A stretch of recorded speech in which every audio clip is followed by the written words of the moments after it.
A veces, al detenernos ante una pintura, sentimos que no estamos observando un simple lienzo, sino abriendo una puerta al pasado. Una puerta que nos deja entrever un mundo remoto, donde la belleza y la violencia convivían sin contradicción, donde los reyes vivían rodeados de esplendor y morían envueltos en él. El cuadro de Delacroix, dedicado a la muerte de Sardanápalo, es una de esas puertas. En él, los colores parecen respirar.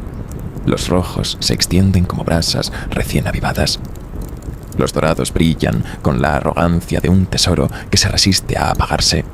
Y en el centro, sobre un lecho elevado que recuerda a un altar sacrificial, un rey observa el caos con una serenidad inquietante, casi cruel. Como si la destrucción que lo rodea fuera un acto largamente meditado. A su alrededor, los cuerpos se retuercen en un ballet trágico. Concubinas que alzan los brazos en un gesto desesperado. Sirvientes que intentan huir del destino que se les impone. Soldados que ejecutan órdenes atroces sin atreverse a mirar a su señor. Todo parece arder, incluso antes de que la llama toque la madera. Así imaginaron los griegos el final de Asiria. Heródoto hablaba de los reyes orientales como figuras asociadas al lujo y a la desmesura, pero autores posteriores como Ctesias y Diodoro llevaron esa imagen más lejos. Sardanápalo, el último rey de Asiria, encerrado en su palacio, entregado al placer, que decide morir en una pira junto a sus riquezas cuando la derrota es inevitable. Un final teatral, un final moralizante, el castigo del exceso. Sin embargo, la historia real parece haber sido algo diferente. Año 648 antes de nuestra era. Babilonia está sitiada. Las calles han quedado en silencio, salvo por el eco de pasos dispersos, en busca de agua o de una torta seca que llevarse a la boca.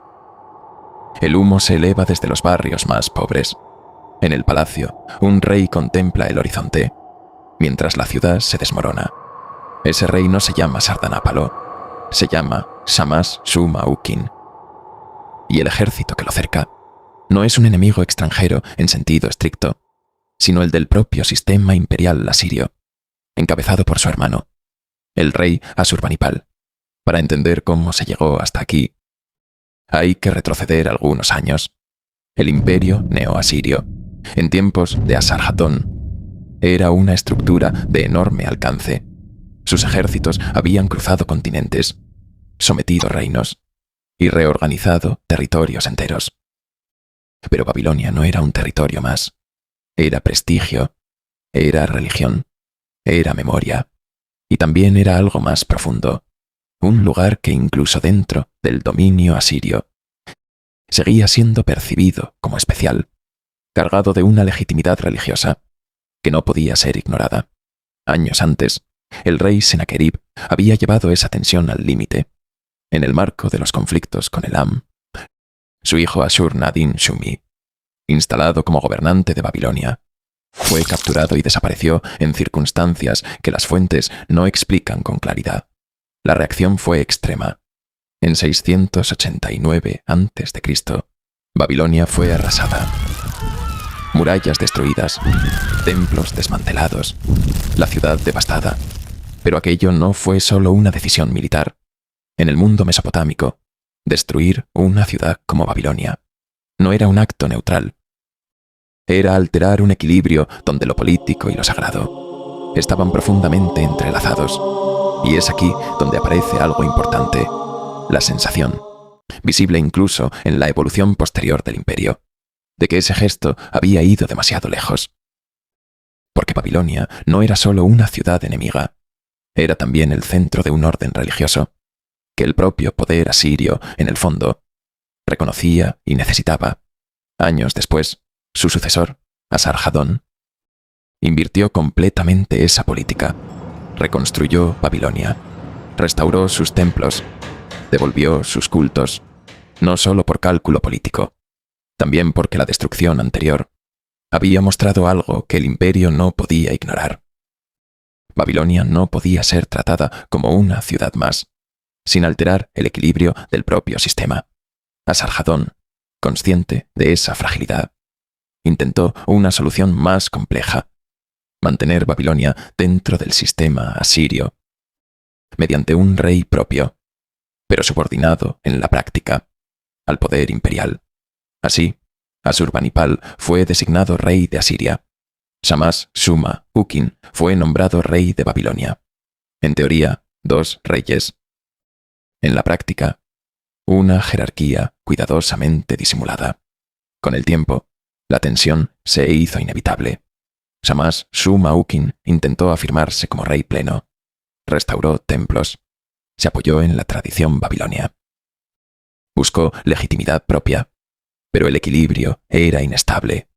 Y finalmente, en 652 a.C., se rebeló. No lo hizo solo. Reunió una amplia coalición de enemigos del dominio asirio. Asurbanipal respondió con la maquinaria militar del imperio. Las campañas fueron sistemáticas. Elam castigado. Las ciudades sometidas. Babilonia aislada. El asedio se prolongó. Las fuentes hablan de hambre y desgaste, aunque filtradas por la retórica imperial. Lo que sí parece claro es que la ciudad terminó cayendo. Tras un proceso de agotamiento, el destino de Shamash-Shuma-Ukin se resume en una frase breve. Murió en el incendio de su palacio, durante la caída de Babilonia. No sabemos exactamente cómo ocurrió. Las fuentes no lo explican. Solo queda el fuego. Y siglos más tarde, ese fuego sería reinterpretado, convertido en otra cosa, en la historia de un rey decadente, que muere rodeado de sus excesos. Así nació Sardanápalo, una figura que ya no pertenece a la historia, sino a la imaginación, porque lo que fue conflicto político, guerra civil y colapso imperial, se transformó en un relato moral sobre el lujo y la caída, y así terminó la historia de Shamash-Shuma-Ukin. No como símbolo de decadencia, sino como pieza de una lucha interna, en un sistema imperial que nunca dejó de tensar sus propios límites. Y así nació el mito de Sardanápalo, no como memoria fiel de un rey, sino como la sombra literaria de un mundo que otros observaron desde fuera, sin llegar a comprenderlo del todo. En el Oriente antiguo, el poder era un don frágil.